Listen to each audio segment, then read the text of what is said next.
faut commencer par la définition du stress. Le stress, quand on a une quantité d'eau disponible, ou potentiellement disponible, qui ne sera pas suffisante pour l'utilisation que nous devons faire, et principalement pour les bien-être naturels fondamental. D'abord le stress. C'est pas quand on l'utilise dans les loisirs. Ça, c'est pas un stress. Le stress quand il s'agit des utilisations fondamentales. Alors, maintenant, pour définir ce stress, il faut mettre de côté la ressource. Qu'est-ce qu'elle est cette ressource? Est-ce qu'elle est disponible ou pas? Si elle n'est pas disponible, le stress est clair à l'amont. Alors, par contre, si elle est disponible, pourquoi il y a le stress? Si elle est disponible, c'est de combien? Il faut la quantifier. Et pour la quantifier, il faut faire une historique de la ressource. Il s'avère qu'au Maroc, nous avons heureusement une infrastructure, un arsenal des barrages qui nous réconforte, qui nous protège contre le futur et qui nous donne une référence au niveau international dans le développement de cette structure, les barrages. On est une référence, il faut en être fier. Et le Maroc, aujourd'hui, il dispose d'une infrastructure capable d'emmagasiner 18 milliards de mètres cubes au Maroc. Aujourd'hui, on est plus ou moins autour de 50% de stockage. Aujourd'hui. Alors, je suis sachant que on est au mois de février. Il n'a pas plu comme il se devait, comme on l'attendait. Mais quand même, nous avons hérité de l'eau de l'année dernière, ou des années d'avant. Alors, autour de 50%, on est autour de 8 milliards de mètres cubes. Alors, avec les 8 milliards pour les 35 millions d'habitants, c'est quelque chose de réconfortant. Alors, maintenant, qu'est-ce qu'on fait avec cette eau? Il faut que je vous explique tout d'abord la ressource, comment elle a évolué. Pendant les années 70 et jusqu'aux années 70, la ressource au Maroc était plus ou moins instable. Il y avait des années sèches, des années normales et quelques années humides. Ça, c'est l'histoire de notre climat, de notre pluie. À partir des années 80, il y a une suprématie des années sèches. Il y a même quelques années qui ont été complètement sèches. Parfois 2 voire 3 ans de sécheresse, n'a pas plu. Et donc, on est entré dans une phase claire de sécheresse. Ce qui fait que la ressource en eau a baissé au Maroc. C'était très intéressant pour la politique nationale, ce qui a poussé le développement de la politique des barrages qui a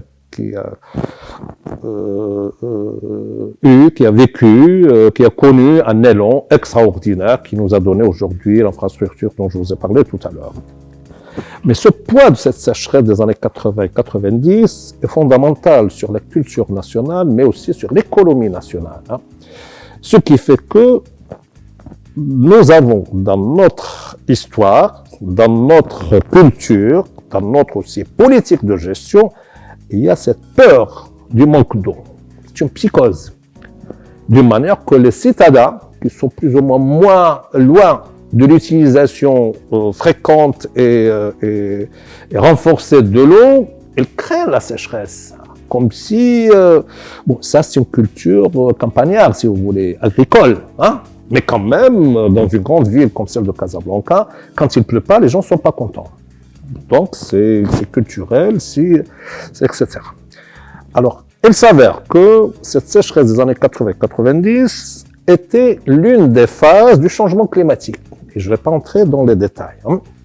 Nous avons manqué d'eau parce qu'il y avait une élévation de l'évaporation sans retour d'eau. Ça fait partie de la phase du réchauffement climatique. On ne va pas rentrer dans les détails. Bref, on a vécu une sécheresse. Mais cette phase, elle est passée. On est aujourd'hui dans une autre phase qui est celle du retour de l'eau. Et je ne vais pas entrer encore dans les détails comment cette eau revient, mais il est revenu après la saturation de l'atmosphère globale, l'atmosphère planétaire. Hein. Ce n'est pas l'atmosphère marocaine, l'atmosphère globale. Et donc, nous assistons aujourd'hui, depuis au moins 2006, 2007, bon, c'est pas la date qui est précise, mais c'est la phase, à un retour de cette eau qui se caractérise par des inondations à travers le monde. Et aujourd'hui, il est impossible qu'on se met devant un écran de télévision pour les informations qu'on n'entende pas parler des inondations quelque part dans le monde. Et quand il s'agit d'inondations, il faut absolument qu'il y ait un excès d'eau pour qu'il y ait inondation. L'excès d'eau veut dire qu'il y a un retour d'eau anormal, qui est excédentaire. Est-ce que la précipitation a augmenté ou pas? Ça, c'est une autre question. Mais seulement, il y a un retour d'eau de l'atmosphère. Il se peut qu'il soit concentré dans le temps, peut-être dans l'espace, et ça crée l'inondation. Mais l'inondation aussi est liée à l'infrastructure dans laquelle qui va recevoir la pluie. Et donc, ce qui m'intéresse dans tout ceci, c'est le retour de l'eau. Et donc, je ne dis pas qu'on est dans une phase humide. Non, absolument pas. Je ne dis pas qu'il y a plus sécheresse, absolument pas. Il ne faut pas me faire dire que je n'ai pas dit. Hein. Ce qui se passe aujourd'hui, on est dans une situation climatique différente de ce qu'on a vécu le siècle dernier. Elle se caractérise par ce que j'appelle un nouveau climat. Et je ne vais pas encore entrer dans les détails pourquoi je me permets de l'appeler nouveau climat, pour des raisons scientifiques claires, et qui est caractérisé aussi par une nouvelle circulation atmosphérique. Cette nouvelle circulation atmosphérique dans notre région, elle nous ramène la pluie. C'est une circulation atmosphérique à suprématie méridienne, comme ça ondulante, qui nous donne une garantie de retour de l'eau chaque année. On ne sait pas quand, on ne sait pas où, mais ça va revenir. Puisque cette circulation est ondulante, quand on passe de la crête planétaire, qui est la sécheresse, elle est suivie par une vallée planétaire, qui est l'humidité, qui est suivie par une autre crête, etc. Et donc, ce sont des ondes qui tournent comme ça autour de la Terre. Et le Maroc se trouve au cœur de cette circulation. Donc, depuis 2006, on assiste au Maroc à un retour de pluie qui se caractérise par un remplissage fréquent et garanti de nos barrages. C'est pour cela qu'aujourd'hui, il n'a pas plu comme il se devait. Nous avons un stockage d'autour de 50%.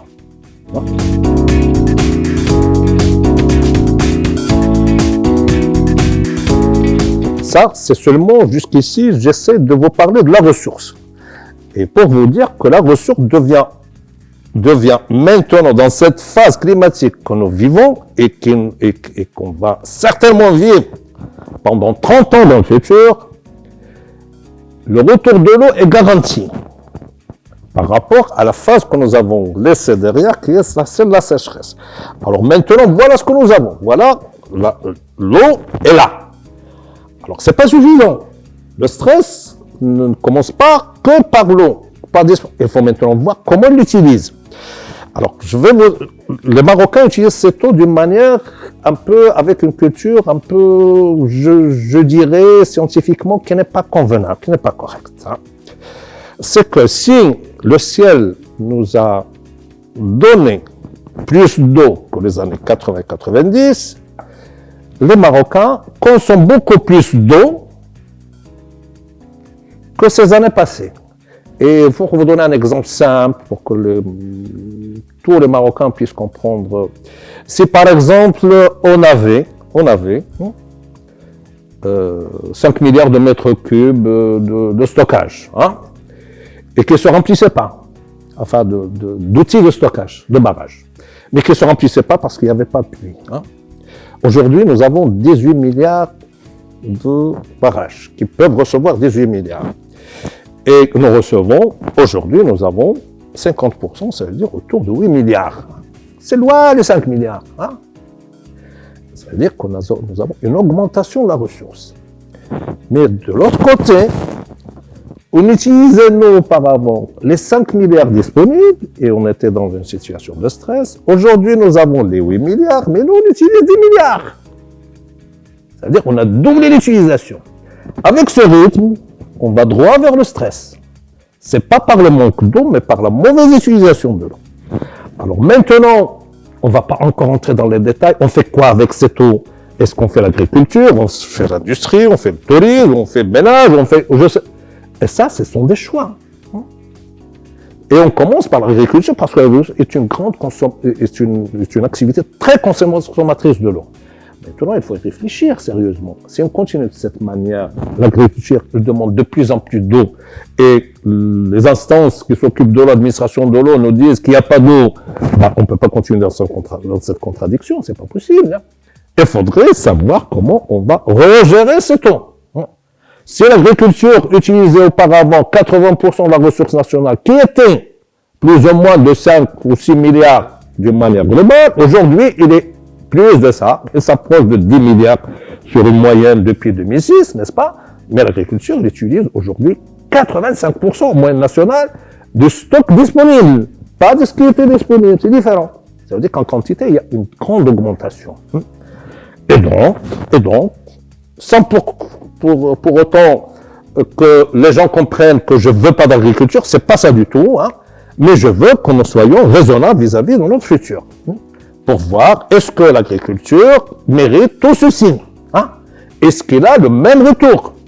Est-ce qu'on va pouvoir encore investir dans ce sens? Ça demande beaucoup d'argent. Pour faire un barrage, il faut faire des crédits, il faut que les Marocains le payent, etc. Ils vont le payer pendant longtemps, etc. Et maintenant, il faut réfléchir sérieusement à tout ceci, parce qu'il y a le futur devant nous. Et on ne joue pas avec l'eau. On ne joue pas avec. Alors maintenant, il faut passer de l'utilisation à l'organisation de ça. On va utiliser cette eau, par exemple, dans l'agriculture, certes. Quelle agriculture? Qui va utiliser cette agriculture? Qui va en profiter et qui va en souffrir.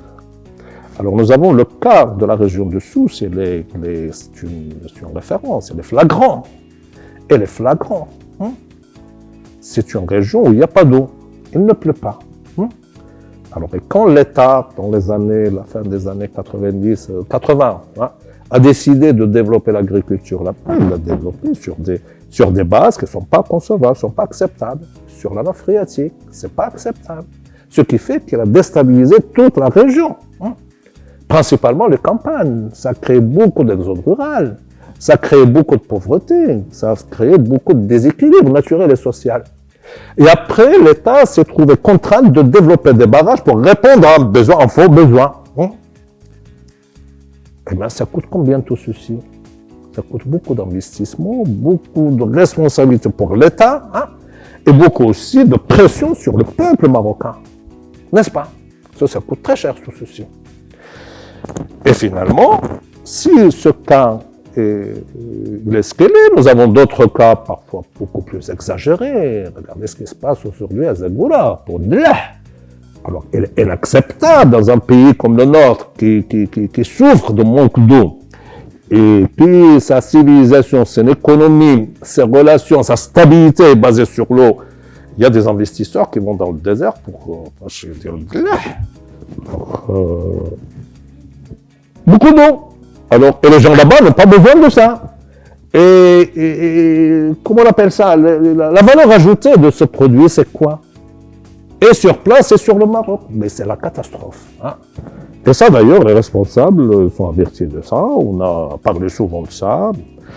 Il y a des contrats, je ne sais pas qui viennent de quoi, etc.